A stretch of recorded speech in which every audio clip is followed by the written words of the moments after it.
Hello and welcome to this special edition Gibson's Finest Rare Canadian Whiskey Revisited. Now, it's hard to say when this particular version of Gibson's was introduced. The company goes back to 1837, true story, 1837. It's owned by William Grant and Sons today, but it was independent at one time. Some are saying, saw one source saying 2015 for this one. I guess it's possible for this particular one, but I'm gonna go with 1837 just because that's how long it's been around. It says we stayed true. No, there's no website. Apparently it's pretty popular in Canada, but there's no website listing. I've never seen it in this parish. I bought it in Jefferson Parish. I saw it on the west bank of the Mississippi River. And this huge glass bottle, and it's amazing. It was 6 years ago now. It was over 6 years ago when I did the original review. It was $9.99. Can you believe it? They got it listed right now for $65 online. We stayed true to the time-honored method of making whiskey the right way by aging it. It says Canadian whiskey must be aged a minimum of 3 years by law. True story. Gibson's Finest Rare is tastefully aged 12 years to provide a richer flavor than other Canadian whiskeys. We know you'll enjoy the difference. Imported by William Grant and Sons Incorporated, New York, product of Canada. Matured and bottled in Ontario, Canada. Doesn't say where it's distilled, but it might be a blend of whiskeys distilled at different distilleries. They might just collect them, different aged whiskeys, right? And bottle it in Ontario. Or maybe they bought some that's already aged and blended and just bottle it, procure it. Okay, so it could be sourced. Doesn't much matter. Made in Canada. All right. This is the newer label. There was an older label. Didn't look as nice, but of course it didn't look bad. This one's sort of deteriorating over the years. Flaking off and fading a bit. It's got a real wooden cap. Real cork. Now there is a version called Sterling. And I don't know how long that's aged. But like I say, I've only seen this Finest Rare, and it really is rare for Louisiana. I've seen it maybe. My friend David had a bottle. He bought it at a store that's soon to go out of business years ago. And then I bought this at that place in Marrero, or the maps say Estelle, Louisiana, but they claim Marrero, in 2019. And I might have seen it one more place since then, and I think that was west of the Mississippi River. He bought his east of Mississippi River. But to say this is common to Louisiana would be very wrong. It is not. Now, I already poured it because I was just going to do a written review on Total Wine, and that's where they have it for $65. And then I thought, you know what? I'll do a video, a revisit after 6 years. Seems like it hasn't been that long. All right, now the appearance. There's stuff floating in here. It's golden clear, but there's stuff in it. Now, I don't know what that. I think maybe the cork is deteriorating. Oh yeah, it's full of sediment. But a lot of these whiskeys, I notice when I get toward the bottom third, they'll be full of sediment. It's almost like they start to congeal, like whatever was supposedly filtered out wasn't really filtered out and it's starting to solidify. Because I see an enormous amount of sediment. It almost looks like those snow globes when you turn them over. I think most of that is just the cork that's deteriorating. When I did the, but I have to moisturize it because the corks, they dry rot, and you go to open it and that thing will break off and the cork will be stuck in the neck. Oh, this one's not tight. This one's loose. I think I would be able to get it out. I'm not quite positioned right with the sun.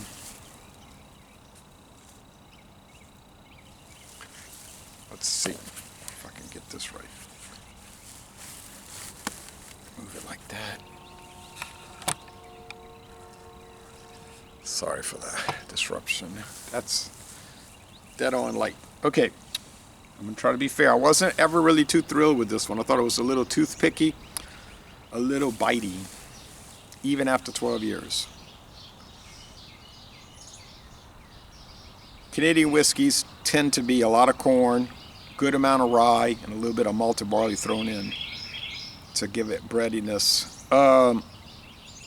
There's no rule against wheat for it or against it. There's no rule about having to add flavoring or not allowing flavoring. Flavoring can be added if the producer cares to. Coloring can be added. Doesn't look like there's any color in here. Let's see if I can get this solid product portion out of here.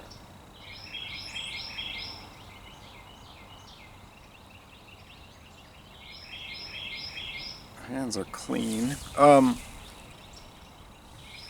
you see now on my finger it's invisible. Maybe it's just yeast that re-solidified. Okay, the aroma.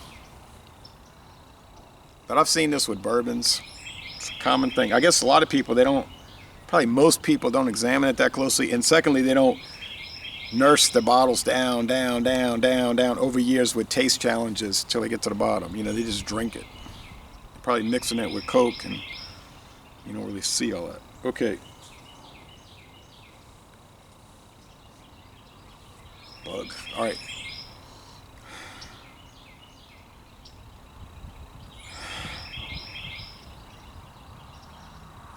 A lot of corn, or if you live in Europe, maize. Cornstarch, probably from yellow corn grits. If you're a single malt Scotch guy, you might be appalled by these North American blended whiskeys, bourbons and Canadian blended whiskey. You just be like, what's all this corn, this maize? What is this?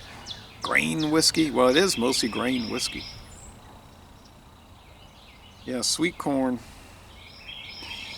Maybe a little rye. The aroma's nice.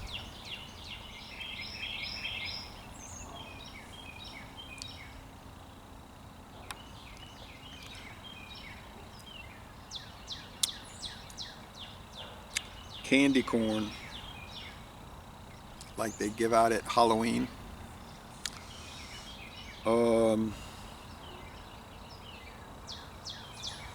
I used to like that when I was 5 or 6. Now it's so, you know, if you eat one of those, I could eat 2 of them now, I tolerate it. But to sit there and eat a whole bag.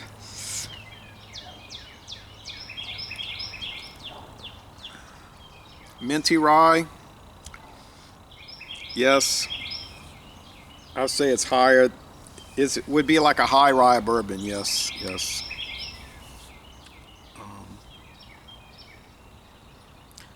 Malted wheat, I don't pick that up. Wheat usually gives it like a soft flavor and it's like makes it really bready, like a loaf of bread, sliced bread. I'm not picking that up. Malted barley, yeah.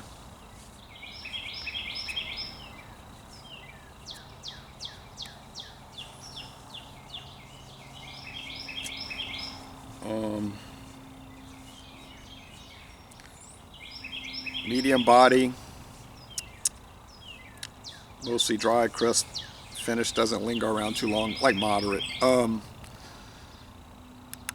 if it lingers a long time, it's be like it's cloying, you know, it's like overly sweet. And it's like, why this flavor is sticking around? But if it goes away too quick, it's like super crisp, which could be a good thing, I think. A lot of beers will tout, you know, we're dry, it's really a dry. Well, they used to push that really back in the 1950s and 60s. This beer is super dry. And I guess people didn't like it being too sweet. Now everybody wants flavored things. Flavored whiskey, apple flavor, salted caramel loaded with sugar. I definitely think it's better that it's aged, but it doesn't age in a bottle. I get that. So I should say that it's breathed, that it's cured, but it wouldn't cure. But I don't know how to say it. Like, developed in the bottle. That's a good term. Developed just through aeration, I think. Because when I first poured it, in the first 20-25% of the bottle. It was bitey and it was harsh. And I thought, oh man, this thing is, it's tough, rough. I don't like it. I'm glad I only paid $9.99 for this huge bottle. Then the midway through, I started to come along with it and say, oh yeah, I can see now it's mellowing out. So I couldn't figure it out. And now the bottom, it's really nice, really nice.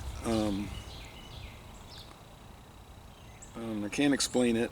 You people the viewers who study science would probably could explain it. But as it stands now, I think it's really fabulous. I'll go with a 9.5 out of 10, and I gave a 9.5 out of 10 to another blended Scotch whiskey, Johnny Walker Blue Label, 9.5, which was a bad score considering I paid $242 for it, plus, you know, after tax. It should have been 100, you know. So if you hear that barking, I don't know if the microphone picks it up. That's coyotes. They cut up all during the day. They'll bark and whine at each other, but especially at night, they go really crazy. There's no cats. We used to have a neighborhood full of cats. There are no more cats. Think about that. They used to like to go in the woods. Couldn't stop them. They'll go in the woods. But the more coyotes I've heard, now it's no cats. Okay. And when the train comes and blows the whistle, the coyotes all howl in unison. It sounds like 25 of them. I don't know if the whistle hurts their ears or if they just like it and they responded to it. Ooh! And it's a real eerie sound, like 2 in the morning hearing that. And sometimes you can hear them fussing and they're close. Yeah, I think this is yeast. I'm peeling off a little bit. It's like almost like a paste. So yeah, 9.5 out of 10. But you could buy a full bottle. Is it worth 65? Well, I don't know about that. You know, I can get for 45. I could probably, yeah, right around 45. I can buy Crown Royal. I know it's not aged 12 years. A handle of that, and I don't think it's any worse. Probably not better, but no worse. So I don't know about the 65. But if you do buy it, you know, I would say as soon as you buy it, pop open, pull off the plastic shroud, pop open the cap, the crown, the cap with the cork, and put it back in. And if it's loose like this one, kind of loose, just let it do like that, and just let it stay.